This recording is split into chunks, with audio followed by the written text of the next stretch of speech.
Once you have included a reference in the text, you must also include references in an end-of-text reference list. The reference list is placed at the end of the text before any appendices with the heading References. You should only include references in the reference list if you have specifically cited them in your text. The list is organized alphabetically by the first author's surname. Remember to keep the author's names in the order they were on the source. You should just organize the list itself alphabetically.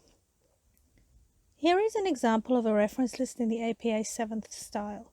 You can see that the list includes all the different types of references in one list.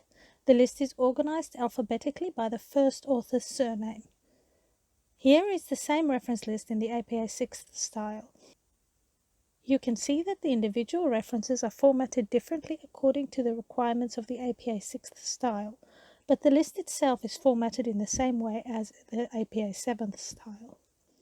In both the APA 7th and the APA 6th style, the references should be presented in the reference list using a hanging indent. You can see the hanging indent here as indicated by the blue arrows. The hanging indents are formatted in the same style for both the APA 7th and the APA 6th styles.